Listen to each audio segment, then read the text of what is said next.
अस्सलाम वालेकुम दोस्तों। आज का हमारा टॉपिक है पॉलीफिनोल्स एंड डायबिटीज़। इसमें हम आपको बताएंगे कि पॉलीफिनोल्स का डायबिटीज़ पे क्या इफ़ेक्ट है। जब ये स्टडी की गई कि मुख्तलिफ़ डिसीज़ पे पॉलीफिनोल्स का क्या इफ़ेक्ट है, तो ये पता चला कि ऐसी डाइट जो पॉलीफिनोल्स से रिच होती है और जिनमें एंटीऑक्सीडेंट्स कैपेसिटी ज़्यादा होती है, वो डायबिटीज़ के रिस्क को कम करती है। इस स्टडी के बाद फंक्शनल फूड और फूड में पाए जाने वाले बायो एक्टिव कंपोनेंट्स को डायबिटीज़ को प्रिवेंट और इसको मैनेज करने के लिए यूज़ किया जाने लगा। पॉलीफिनोल्स नेचुरल फाइटोकेमिकल कंपाउंड्स हैं जो प्लांट्स में पाए जाते हैं। इनके sources fruits, vegetables, whole grains, cereal, legume, tea, coffee, wine और कोका हैं। ये 8000 से ज़ायद पॉलीफिनोलिक कंपाउंड्स प्लांट्स में पाए जाते हैं और इनको डिफरेंट क्लासेस में क्लासिफाई किया गया है। इनमें मौजूद फिनोल रिंग की तादाद और स्ट्रक्चरल एलिमेंट्स जो कि इन रिंग्स को आपस में बाइंड करते हैं या इन रिंग्स के साथ जुड़े होते हैं, उनकी बेस पे मुख्तलिफ़ कैटेगरीज में क्लासिफाई किया गया है। ये आपके सामने इनकी क्लासिफिकेशन दिखाई गई है। अगर हम इनकी क्लासिफिकेशन में देखें तो हमारे पास एक तरफ फ्लेवोनॉइड्स आते हैं और दूसरी तरफ फिनोलिक एसिड, लिग्नेंस, स्टिल बीन्स आती हैं। ये फिनोलिक एसिड, लिग्निन्स और स्टिल बीन्स को नॉन फ्लेवोनॉइड्स भी कहते हैं। फ्लेवोनॉइड्स में अगर हम देखें तो हमारे पास फ्लेवोनोल्स, फ्लेवोनीज, आइसोफ्लेवोनीज ये आ जाते हैं। और अगर हम फिनोलिक एसिड में देखें तो हमारे पास हाइड्रोसिनामिक एसिड, हाइड्रोक्सी बेंजोइक एसिड ये दो आ जाते हैं। अगर आप इनके नीचे देखें जैसे फ्लेवोनॉइड्स में फ्लेवोनोल्स के नीचे देखें तो उसकी स्ट्रक्चर डिफरेंट है बाकी से। अगर हम फ्लेवोनोन्स को देखें तो इनकी स्ट्रक्चर भी दूसरों की निस्बत डिफरेंट है। अब फ्लेवोनॉइड्स और नॉन फ्लेवोनॉइड्स में फ़र्क क्या है? इनमें कार्बन एटम का फ़र्क आ जाता है। जो कार्बन इनके स्केलेटल बना रहे होते हैं, ये रिंग्स बना रहे होते हैं, उनकी तादाद डिफरेंट आ जाती है। इसके अलावा इनकी स्ट्रक्चर भी डिफरेंट आ जाती है। ये इनके अंदर डिफरेंस आ जाता है। ये तो हमारे पास आ गई इनकी क्लासिफिकेशन और इनकी जो सब क्लासेस हैं उनकी आगे फर्दर सब क्लासेस बताई गई हैं। अगर नेक्स्ट हम यहाँ पे देखें तो हमारे पास इनकी एग्जांपल्स भी दी गई हैं।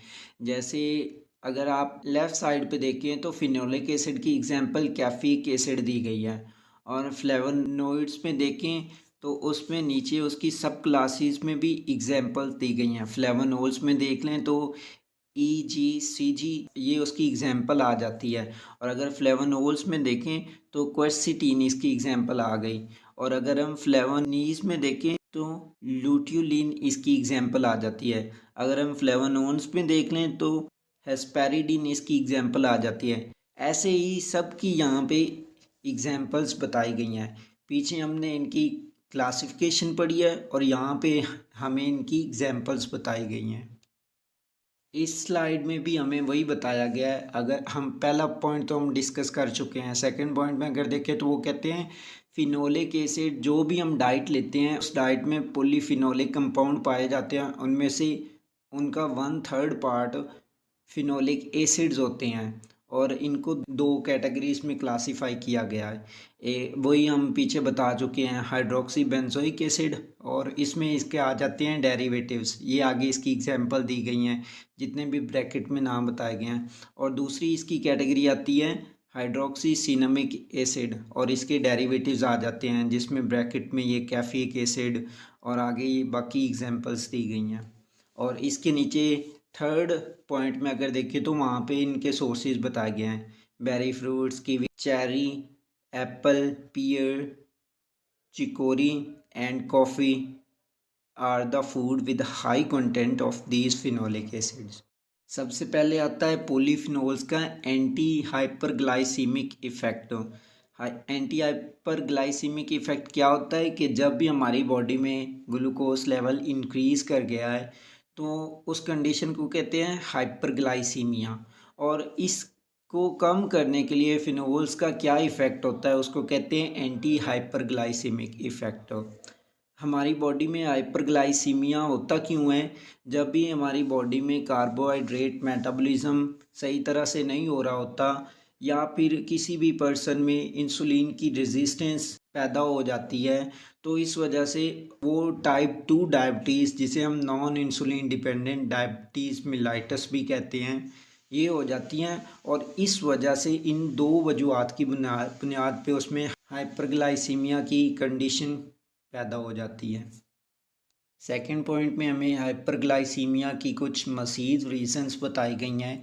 अगर डाइटरी कार्बोहाइड्रेट्स की डाइजेशन और अब्जॉर्प्शन तब्दील हो जाए या ग्लाइकोजन स्टोरेज में कमी हो जाए, वो सही तरह से स्टोर नहीं हो रही, या ग्लूकोनियोजेंसिस का प्रोसेस इंक्रीज़ कर जाए। ग्लूकोनियोजेंसिस होता है ग्लूकोज का प्रोटीन और फैट से बनना, और ये हमारी बॉडी में लीवर में होता है।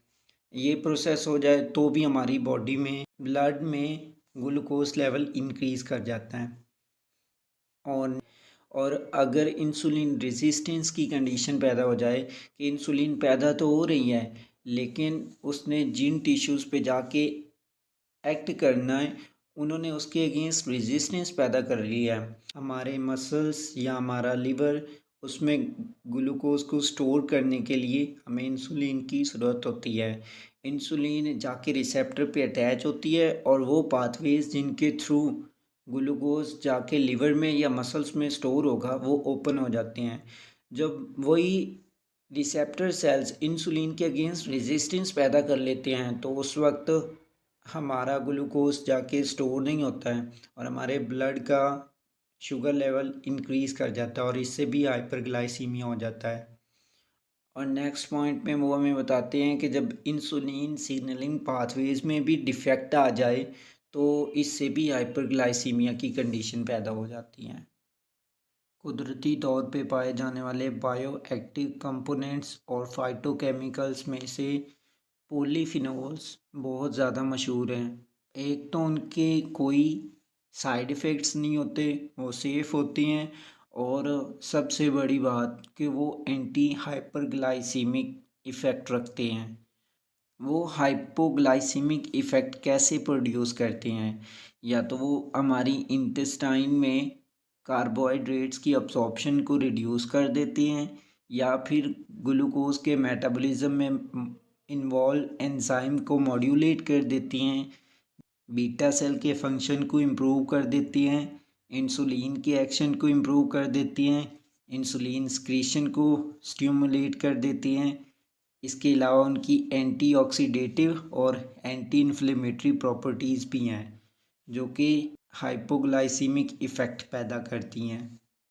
यहाँ पे हमने ये जो पहला पॉइंट पढ़ा है कि पॉलीफिनोल्स हमारी इंटेस्टाइन में कार्बोहाइड्रेट्स की अब्जॉर्प्शन को चेंज कर देती हैं। कैसे चेंज करते हैं, अब हम इस पॉइंट में पहले नंबर पे जो पॉइंट बताया गया है इसमें हम यही पढ़ रहे हैं। पॉलीफिनोल्स में फ्लेवोनॉइड्स, फिनोलिक एसिड और टैनिन, ये 3 पॉलीफिनोल्स हैं जो कि 2 एंजाइम को इनहिबिट कर रहे हैं। एक है अल्फ़ा ग्लूकोसाइडेज और दूसरा है अल्फ़ा एमाइलेज। ये 2 एंजाइम कार्बोहाइड्रेट्स की डाइजेशन में अहम रोल प्ले करते हैं।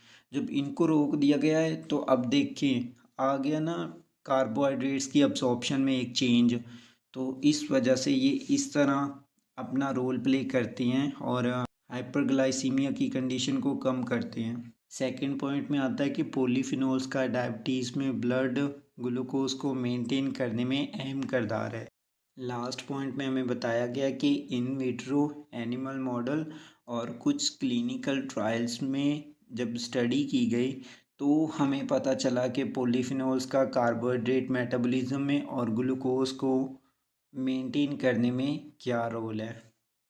इसी के साथ आज का हमारा लेक्चर यहीं पे ख़त्म होता है। इससे नेक्स्ट इंशाल्लाह हम नेक्स्ट लेक्चर में कवर करेंगे जिसमें हम एक चार्ट पढ़ेंगे जिसमें 4 मैकेनिज़्म बताए गए हैं जिनके थ्रू डायबिटीज़ को मैनेज और इंसुलिन रेजिस्टेंस के प्रोसेस को भी कवर किया गया है।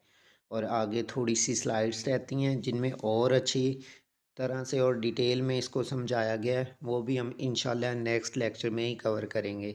ओके, मुझे इजाज़त दें, अपना ख्याल रखें, अल्लाह हाफिज़।